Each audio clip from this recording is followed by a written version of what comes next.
Good morning. Good morning. Welcome to Central Christian Church on this beautiful, if somewhat hot spring morning.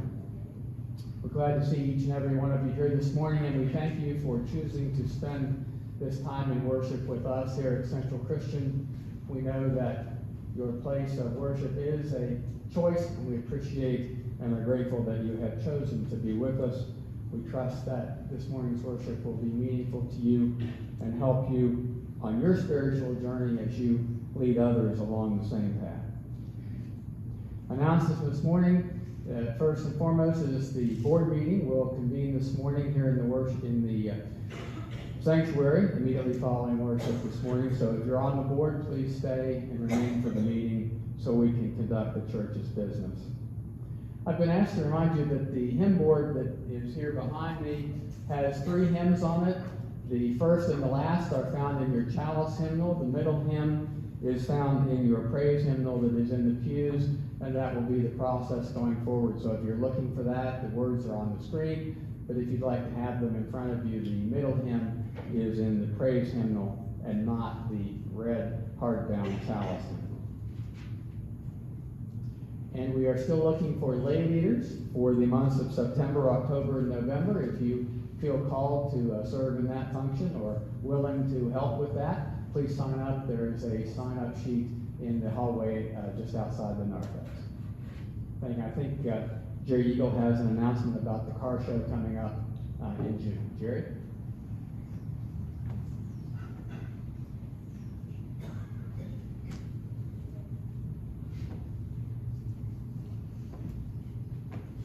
Good morning. Good morning. We have a list out in the narthex where we still need some help. It takes a lot of people to pull off any event that we ever do, and a lot of you have graciously signed up and volunteered to help me in a lot of those areas, but I still have several open spots out there that I could use your help on. The other way you can help, of course, is with the raffle tickets that we're selling. If you could get a hold of your family and friends and tell them, just be excited, because it's exciting. $1,800 are in those 3 raffles. That's over $643 last count of what I had. And as a side note that I found kind of ironic, I got a call Friday night from Domino's, and several companies I went to said, well, we have to check with corporate in order to get you approval. And they called me and said they approved 3 gift certificates for me. And so I went and picked those up, and then I added that to the total that I'd already collected. And how ironic that the total is now 2022, the same year we are in. That's a sign from God if I ever seen one, okay? And so there's some fantastic items in there. Of course, I'm still selling the raffle tickets as well. If you're already helping, could you stand up for me? If you're already volunteering to help at the car show, could you just stand up? And I just want everybody to look around at all the people that are standing up, because that's a lot of people, and yet we still don't have enough, all right? So please help us out there. Thank you.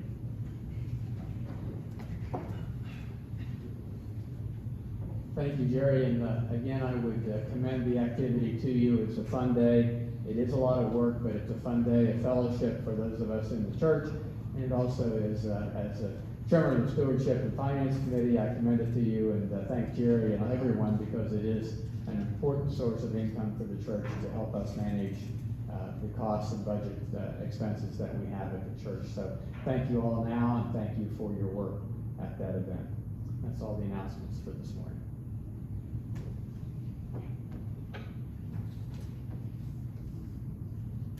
Please stand as we call ourselves into the presence of God, who is always present for us. We begin by reading Psalm 67. May God be gracious to us and bless us, and make his face to shine upon us, that your way may be known upon earth, your saving power among all nations. Let the people praise you, O God. Let all the people praise you.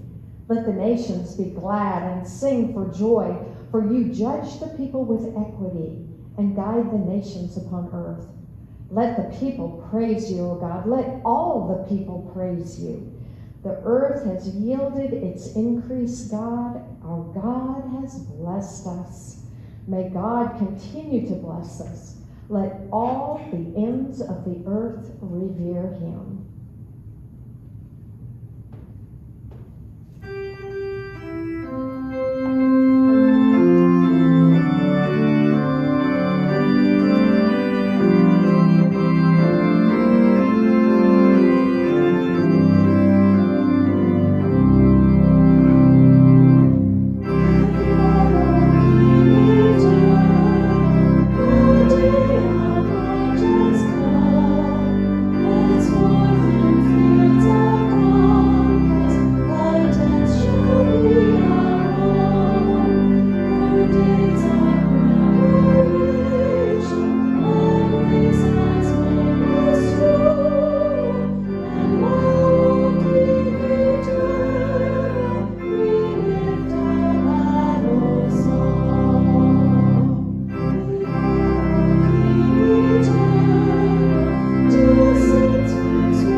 Life-giving God, enable us to center our thoughts upon you this hour. May we lift up our deep needs, our hungers, our fears and failures, that we might feel your freeing touch. Now, accept our humble offerings of praise, we pray. Amen. You may be seated.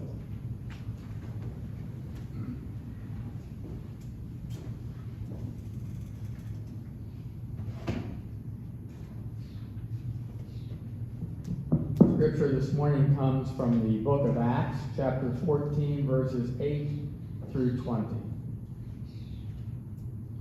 Now at Lystra there was a man sitting who could not use his feet. He was a cripple from birth who had never walked.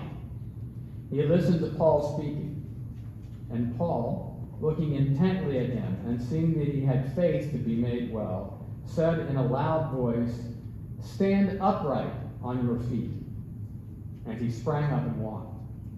And when the crowd saw what Paul had done, they lifted up their voices, saying in Lycaonian, "The gods have come down to us in the likeness of men."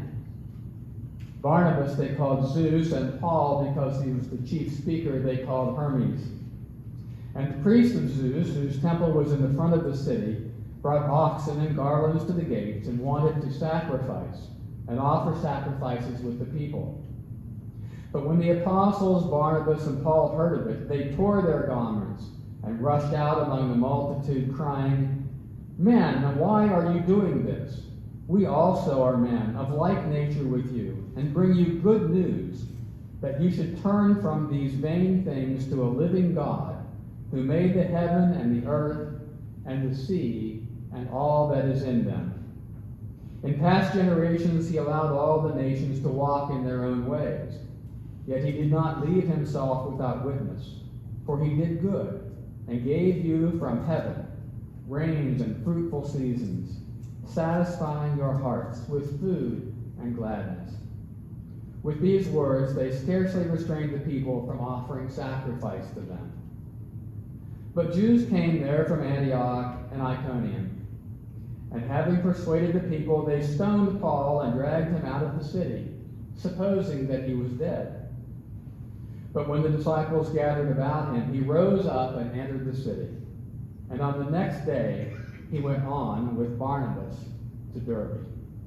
Here endeth the reading of the morning lesson.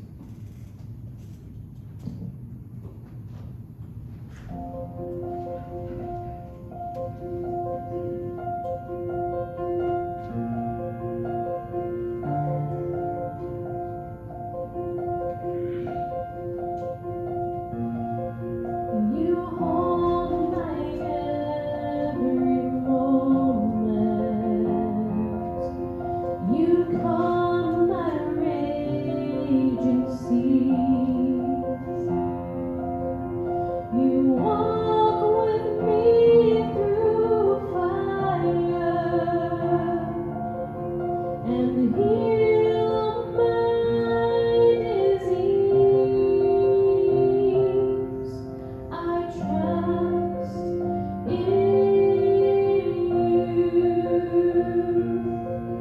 I trust in you. I believe you're my healer. I believe you are all I need.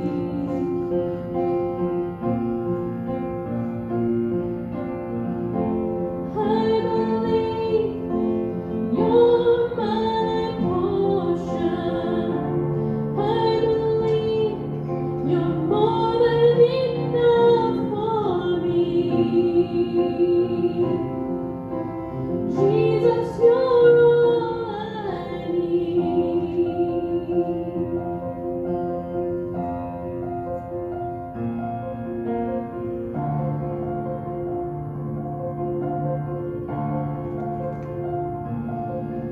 You hold my every moment. You calm my raging seas. You walk with me through fire and heal all my disease.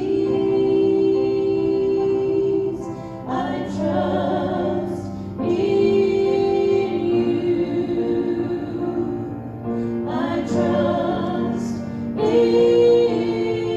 you. I believe you're my healer. I believe you are all I need.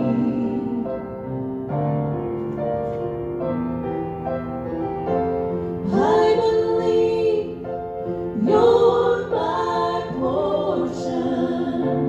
I believe you're more than enough for me.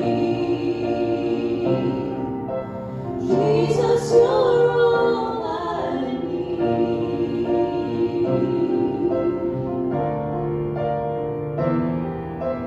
Nothing is impossible for you. Nothing is impossible. Nothing is impossible for you. You hold my world in your hands. Nothing is impossible for you. Nothing is impossible. Nothing is impossible for you. You hold my world in your hands. I believe you're my healer. I believe you are all I need.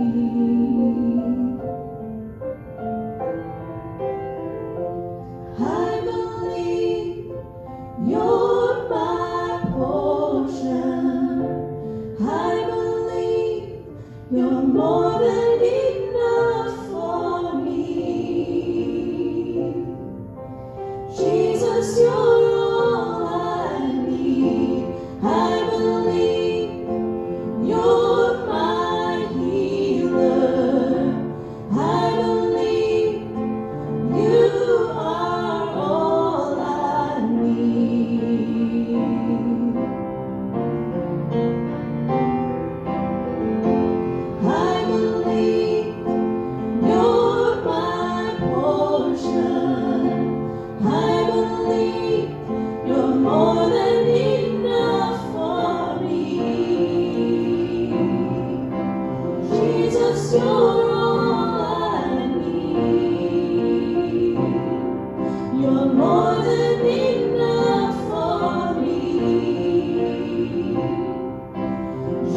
Jesus, you're all I need. You're more than enough for me. Jesus, you're all I need.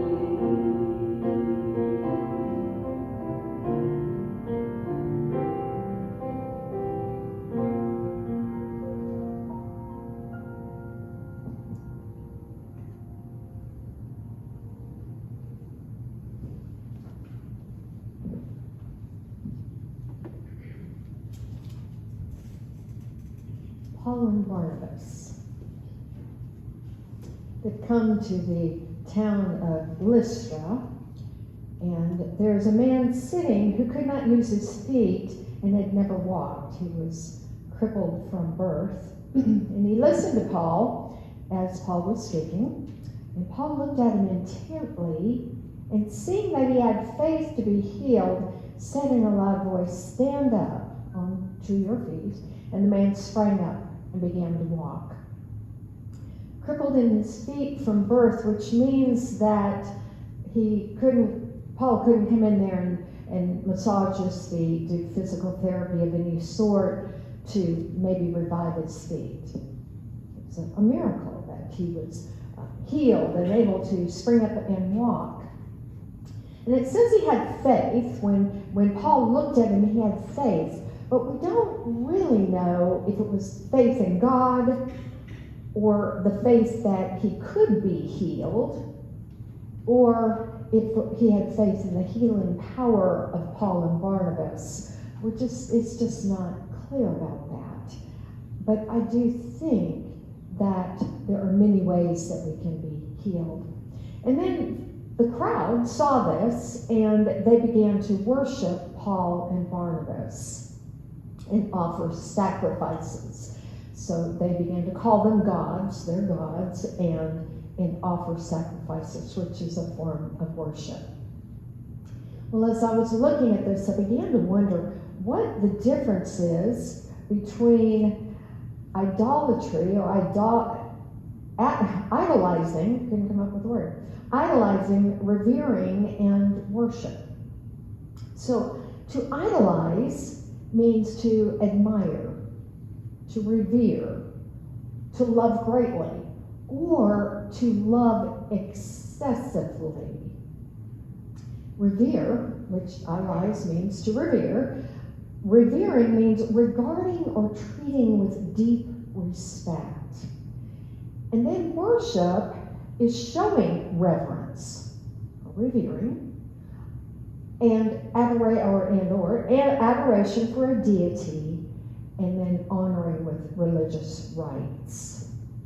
So we have the religious aspect more in the worship than we do idolizing. And then, of course, revering is in all of it. So they worshiped Paul and Barnabas. Why? Probably because they performed a miracle, not out of love and admiration, and not really sure about the respect and the reverence in that. But they idolized them or worshiped them for the miracle that was performed. Idolizing is loving greatly or loving excessively. What or who do we idolize today? We've had sermons about this before. We've talked often about it. What takes our time? What takes our money? What takes our energy? But I think more importantly for me is, why do we idolize? Of course, I couldn't find any real answer in my research, but I did find this that I thought was pretty interesting. It's from Psychology Today, and it's a quote from Marty Nemko. He is a psychologist. It says, "You would have thought that idolatry vanished with the Aztecs, yet we've replaced the stone kind with the flesh kind. Sports teams and individual Neanderthals, entertainers, the weirder the better, and fashion models whose main attribute is their veneer. We venerate and even donate to deceptive politicians." So what are the pitfalls and dangers in revering? And I'm sure that you were thinking about that as I read that quote. Well, one of the dangers in our passage, at the very end, Paul was stoned.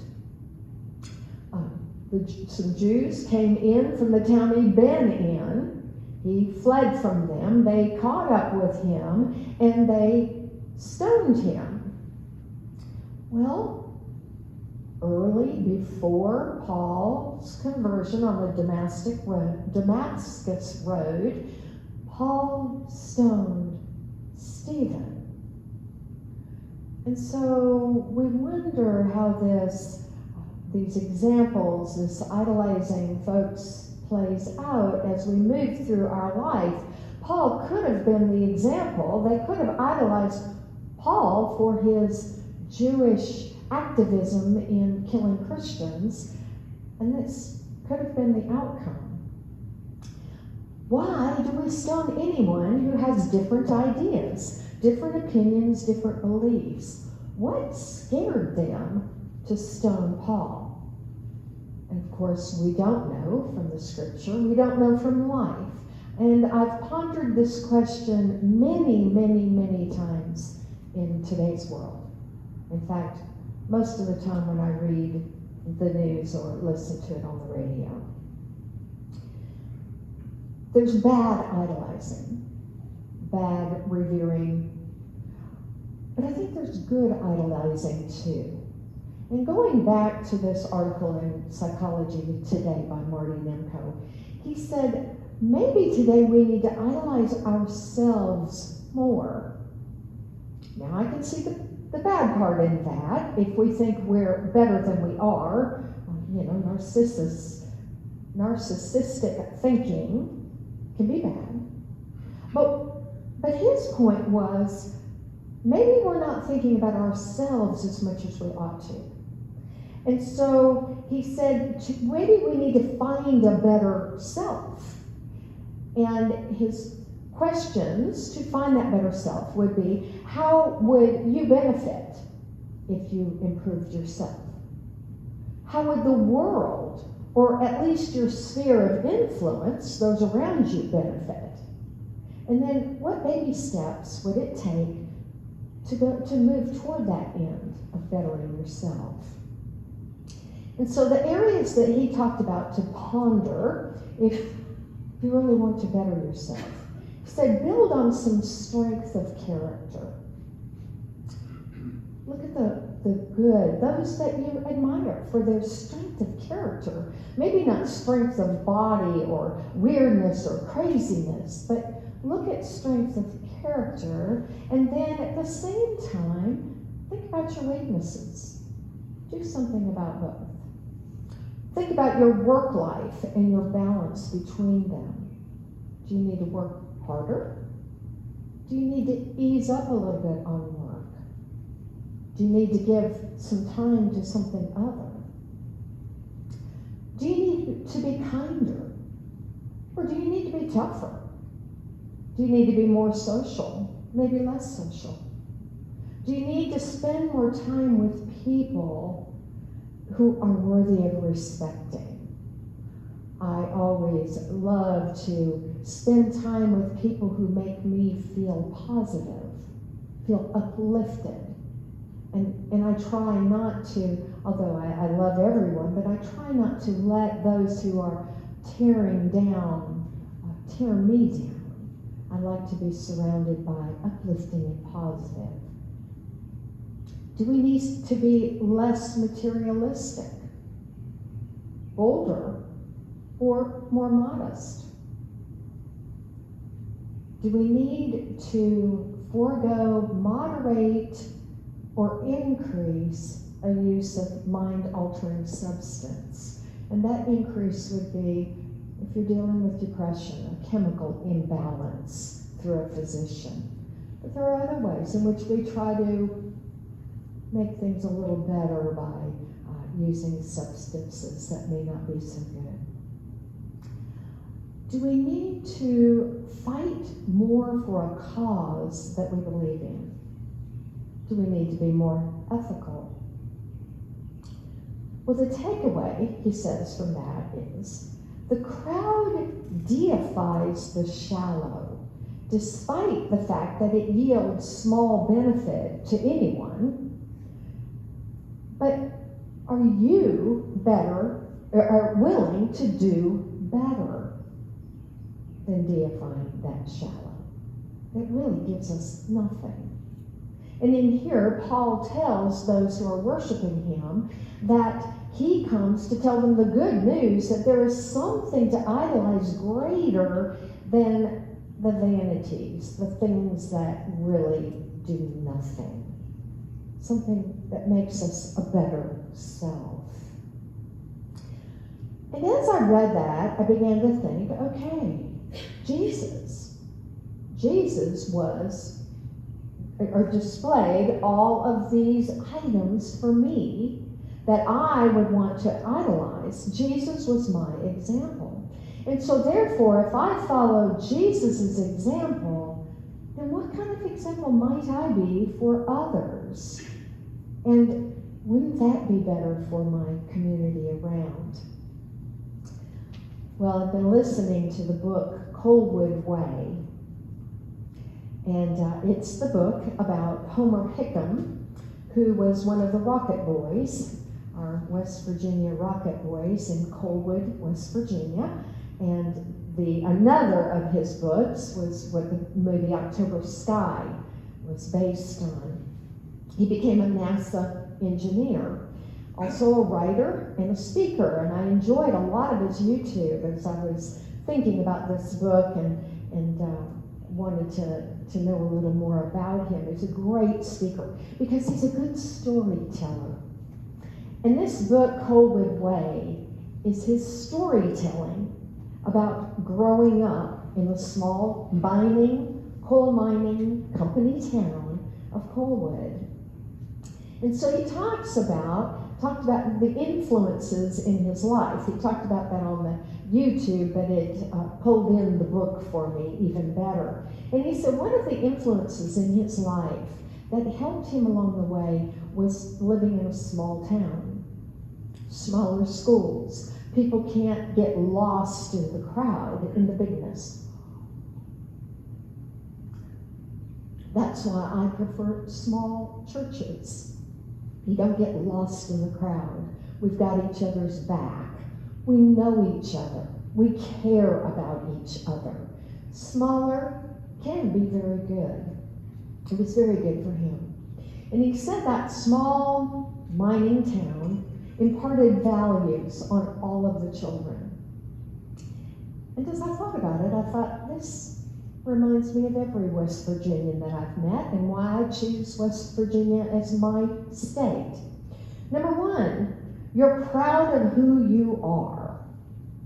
I said that for you. He felt that growing up in Coalwood. You are American, so you're proud of that, and you know your country's history.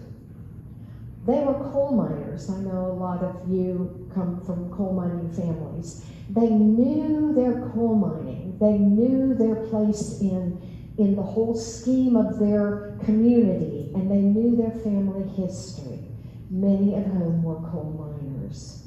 And it gave them stability, knowing who they were.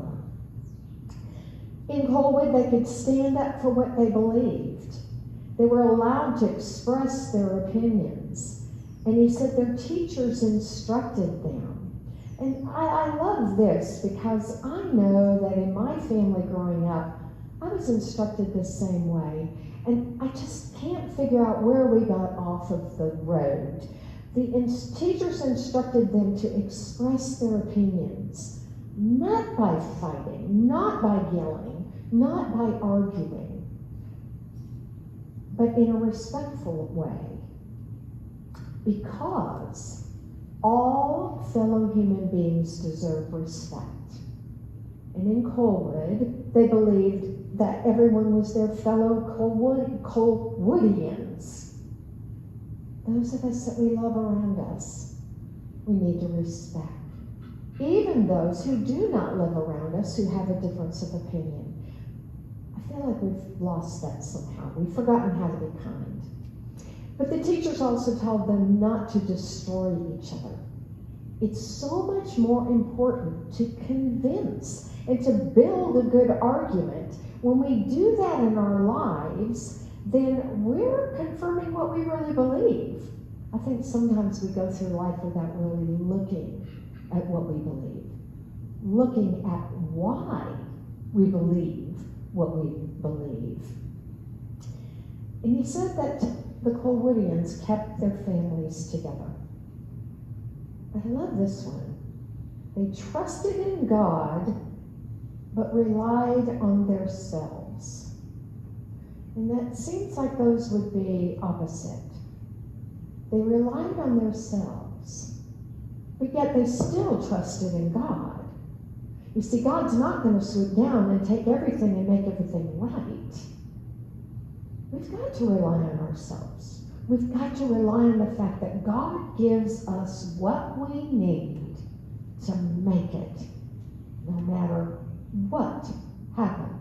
And you all know much more than I do what it's like to live in a coal mine town where there could be a disaster and things could fall apart very quickly.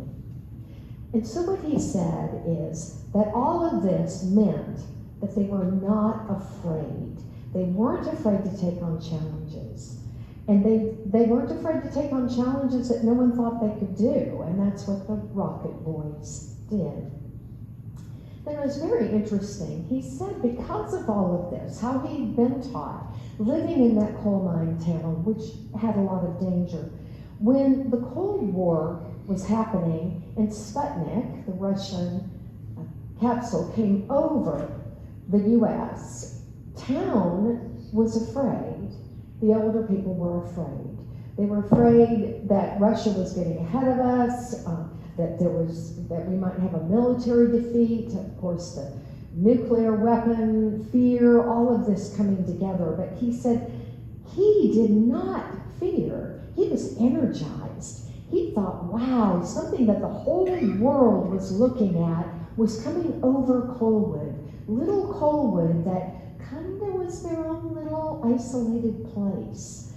But the world is bigger than. And he wanted to be part of that exploration, that challenge of getting out rather than the fear of being isolated within.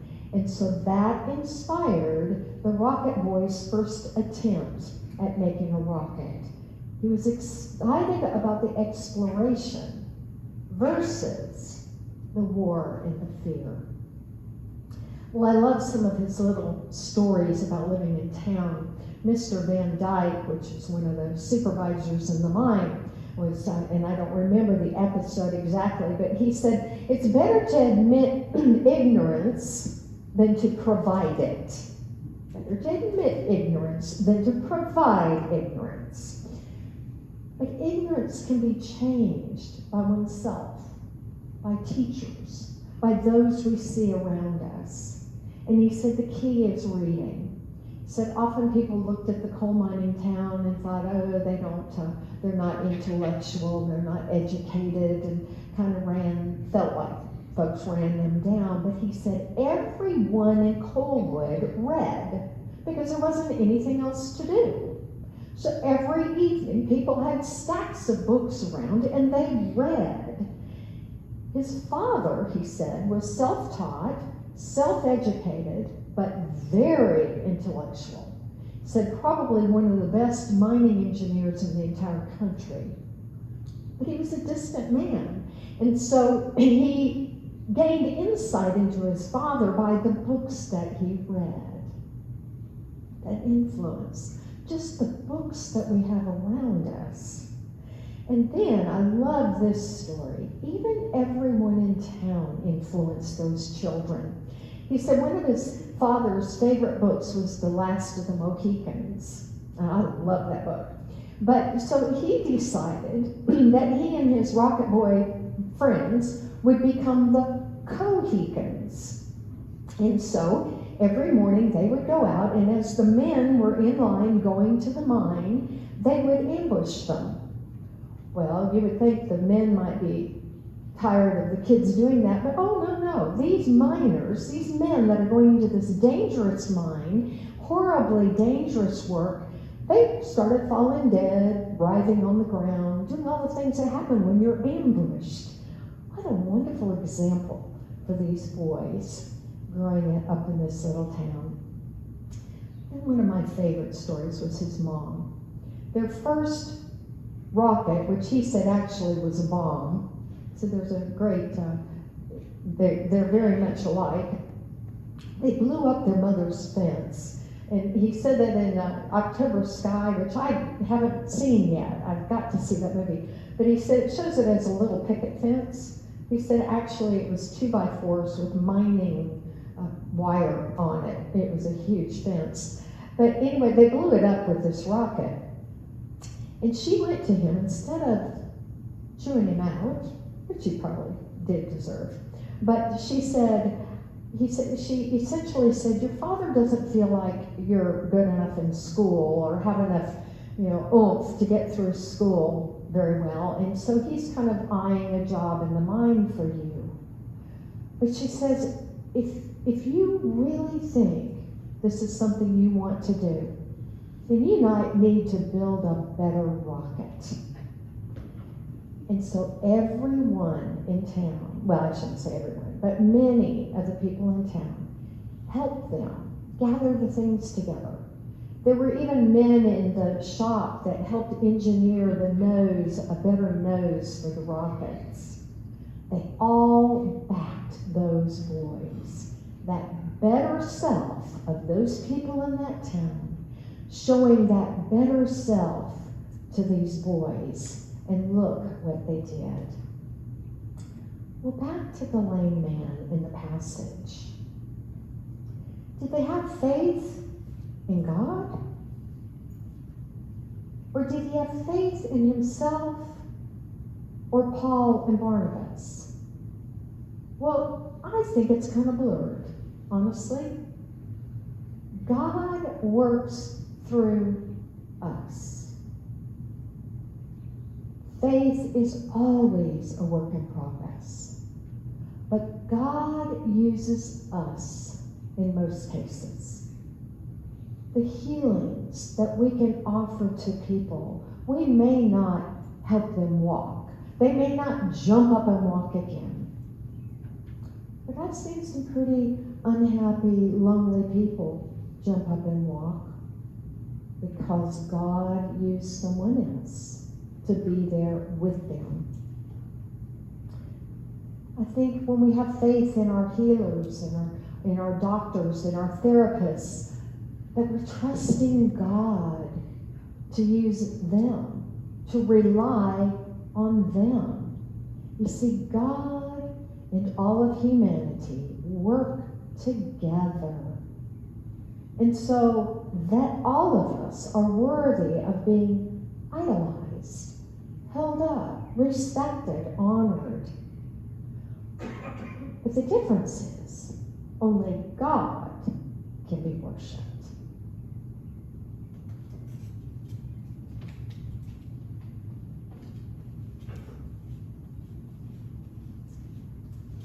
Joy